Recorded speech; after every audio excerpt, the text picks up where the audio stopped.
Good morning, welcome to today's vlog.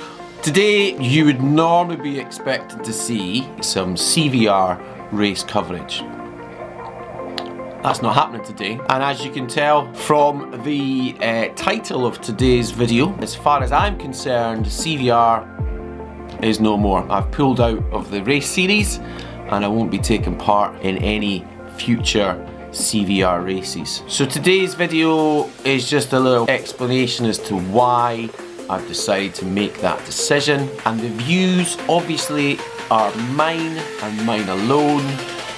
Some of you may agree with me, some of you may vehemently disagree with me, but that's all good. Everyone is entitled to have their own opinion, but I felt the best thing to do would be to share my opinion with yourself and just let you know why you won't be seeing any more CVR races. They have proved quite popular little videos over the past couple of weeks, and you know, from a selfish standpoint, I could continue. It helps me grow the channel, it brings some views into the channel, but at the end of the day, I don't want to do that. I want to make content which I believe in. Certainly when it comes to Zwift racing, I only want to take part in races or series of races that I believe in. So before we go into why I've decided to come out, I think it's only fair, especially to the organisers of the CVR. Why was I attracted to CVR in the first place? So CVR, obviously the premise is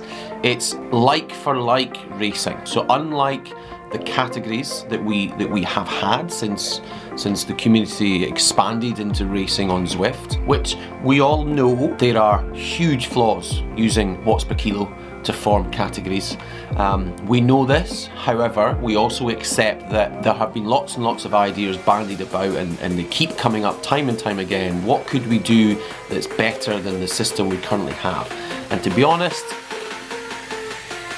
there's been no definitive answer, which is why every single race organiser, except CVR, continue to use watts per kilo to segregate people into cats. So CVR doing it differently. They have a point system where, and to be honest, who knows how the point system's worked out. I've seen races which can feed into CVR points. This is not the World Cup, this is regular CVR rankings. I've seen riders at the top of a race getting points, maybe 2 or 3 positions down they're losing points, and then 2 or 3 positions down they're gaining points. Doesn't seem to make any sense. I'm sure there is a very, very complicated algorithm that goes along with it, and I'm sure the people who created it understand it, but me as just a regular rider, do I gain points, do I lose points? Who knows? Anyway, that's regular rankings. Coming into the CVR World Cup, taking those rankings then puts you into what they call brackets instead of cats, based on racing performance as opposed to what you say your arbitrary figure is as your FTP and your weight.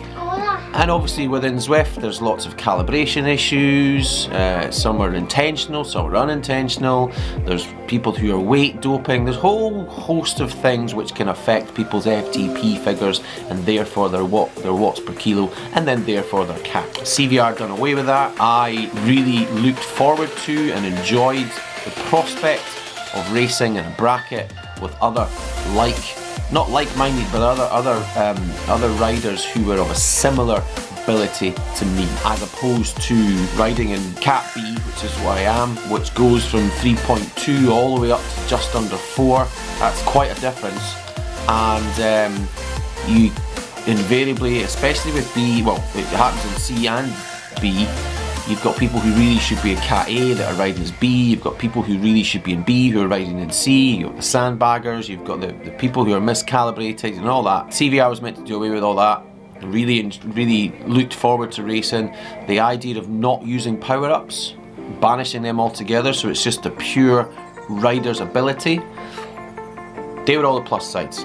However, as we said, this video is not about the plus sides for CVR, it's about why I've decided to pull out. So 2 main reasons.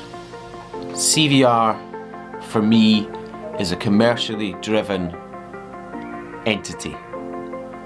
I don't see that as fitting in with the community aspect of Zwift racing.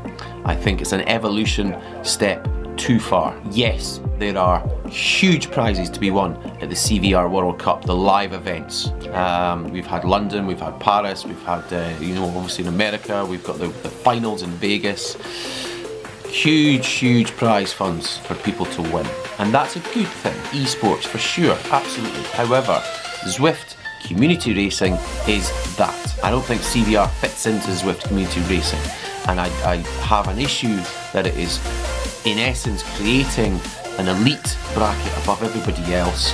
There's a huge list of rules to formalise the racing, and a lot of it, when you read between the lines, you just think, is this pushing us towards having a segregated racing platform within Zwift, where there are those who pay or license themselves and there are those who don't? I don't agree with that. The other thing in terms of financially driven is the fact that we all sign up to CVR, we do the pre-season, it's meant to segregate people into the correct brackets that they should be in, just to make sure that they are in the right place. It gives the organisers a time to make sure that the brackets are working and that the points allocation, all that stuff is working. We all sign up for that, and then just before the World Cup starts, there's a huge push on CVR World Cup training.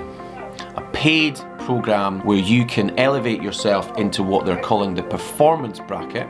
Now, we first saw the performance bracket back in the CVR World Cup live event in Paris, where you had the elite riders and then you had the performance riders. So you basically got two different divisions, if you like. What they're now saying is you take part, you pay your money to take part in the CVR World Cup training, you enter yourself potentially to be in the performance bracket, and then those people who have performed best in the performance bracket will then be selected to take part in the World Cup live. So you're paying to take part potentially in the live final, where there is obviously a prize fund. I don't like that. Now, as I said at the beginning of the video, there'll be lots of people who will agree with my opinion, there'll be lots of people, just as many people, who will completely disagree. It's my opinion. I don't have to agree with yours, you don't have to agree with mine, but that's my opinion. For me, it just does not sit well with the whole ethos, which I believe Zwift racing is all about.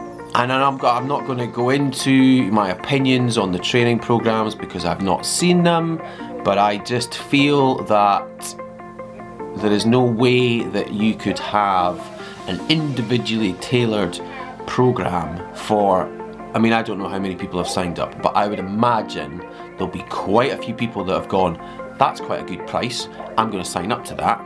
And the coach that they've got involved, who is a very well-renowned coach, is going to be inundated with requests for training plans and this, that and the other. And I just don't think they're going to be as individually tailored as the email suggested. I think they're more going to be maybe 7 or 8 different varieties of sort of click and drop and drag, copy and paste type affair, where you go, yeah, that's probably going to fit you. And as I say, I don't want to disrespect anybody at all. Moving on. The other reason that I'm pulling out of CVR, the brackets don't work. Here's an example. So let's jump into Zwift Power and have a look at last night's race. So I was racing in Zone E.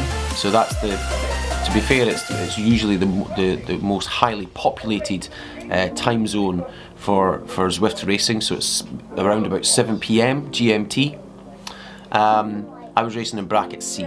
So let's have a look at the results for last night. You've got Kim Little pulling out the win, Matthew Drujon and Morten Vang, one of my teammates, in third place. Now let's have a look at Morten. So he's 58 kilos, puts in a performance, 95%, 20 minutes effort, 4.9 kilos, 4.9 watts per kilo, with an average of 289. Okay, fantastic result for him. Okay, great performance. Let's look at bracket C, which is the bracket I'm in. We've got another rider winning, Emil Eriksson, 58 kilos, who puts in a performance of 4.3 watts per kilo.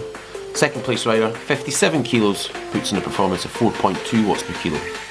So 4.3 and 4.2, yes, it is a big jump to 4.9. But look down here at all the riders in the A bracket, and the A bracket essentially is the elite riders, and you can see all these little orange Z badges, which is the ZADA approved rider, where they have gone over the mythical 5 watts per kilo. They then have to prove with some real life data that they are who they say they are, and they can perform the way they say they can perform. Now look at all these orange Z's. There's a lot. 4.2, 4.3, 4.2, 4.3. There's a lot of 4.2, 4.3 performances in the A bracket. The first 2 riders in bracket C, that's an A performance. Then you've got another one down in 5th. That's 4.3. Again, 54 kilos. That's a very, very skinny man. That's what, 9 stone? I mean, I'm very skinny and I'm 11 stone. Anyway, so we're not talking about people's weight, we're talking about the power that they can produce. 4.3 is an A category rider.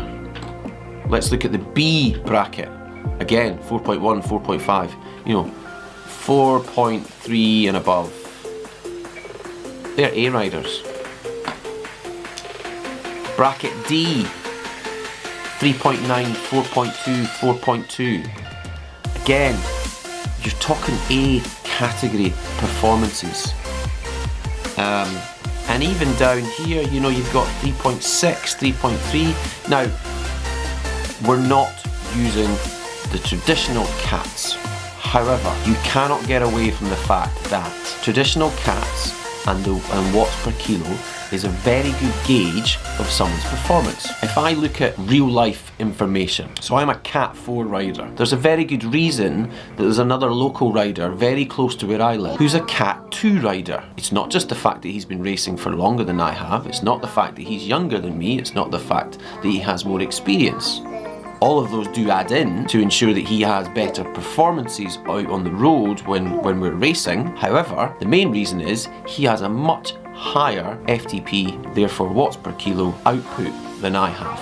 And that's one of the main reasons that he's able to elevate himself from Cat 4 way up to Cat 2 and continues to perform in Cat 2. Going back to Zwift, yes, we know that the watts per kilo categories are flawed, however, they are a good indication of what someone can do.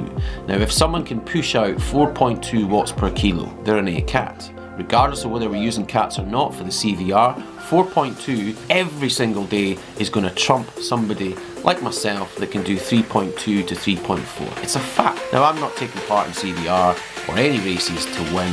I'm taking part for a good workout, and that's what I'm getting. Okay, so before you all click and hit those comments and say, oh, but you get a good workout. I know I do.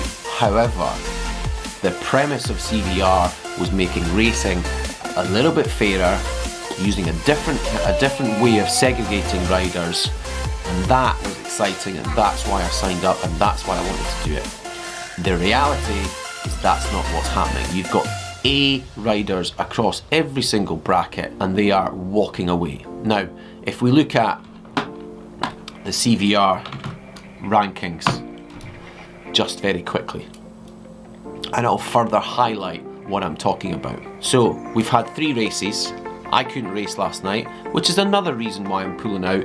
The 7 o'clock slot for me, I thought it was going to work, but to be honest, it's putting too much strain on my family. It's so close to bedtime for my boys that, do you know what, it's not worth it. I want to spend time with them instead of trying to knock out results. So, here we go. We've got 3 events in. We've got Simon Nielsen at the top. If we look at his results,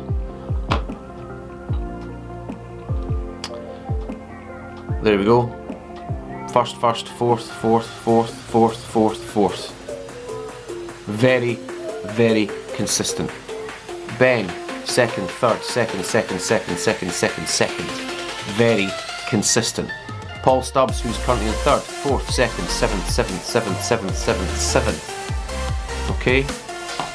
Johan Anderson, 6th, 7th, 6. So super consistent in their races. I'm sorry, but your ranking system doesn't work, CVR. You clearly have A category riders riding in races that they shouldn't be riding in, and I'm absolutely certain that these riders know that they shouldn't be riding in these races. And fair enough, yes, it is only the A band or A bracket riders who can qualify for the spots to go to the live CVR World Cup. And what's going to happen is that the top riders in B will get promoted to A, and the top in C gets promoted to B, and then the lowest get relegated. Fine. Over time, you should then have something that works out. However, we had a pre-season. The pre-season should have sorted all these things out. So that is the reason why I'm pulling out the CVR. The idea was great, the execution not so great, and the push and the drive for financial gain I don't like. I got a friend request on Facebook the other day, just primarily to send me, are you sure you don't want to sign up for the training? Yeah, I'm sure, otherwise I would have signed up for it. So, I'm sorry, CVR. Props for trying to do something different, but it just, for me, the whole ethos around Zwift community racing is that it's a community. It's not trying to segregate them and us and trying to form an elite band of riders. So there we go. That's my opinion. As I say, you're welcome to disagree with it. In fact, you know what? Drop me a comment if you disagree with it. Anyway, just explaining why there's no CVR race footage today, and will be no more in the future. But that's it. If you've enjoyed today's video, drop me a thumbs up, smash the button, tickle it, like it, whatever, just use the button. Subscribe to the channel if you're not already doing so. Share the video, it's good to spread the love. And as ever, I'll see you soon for some new videos. Ride on.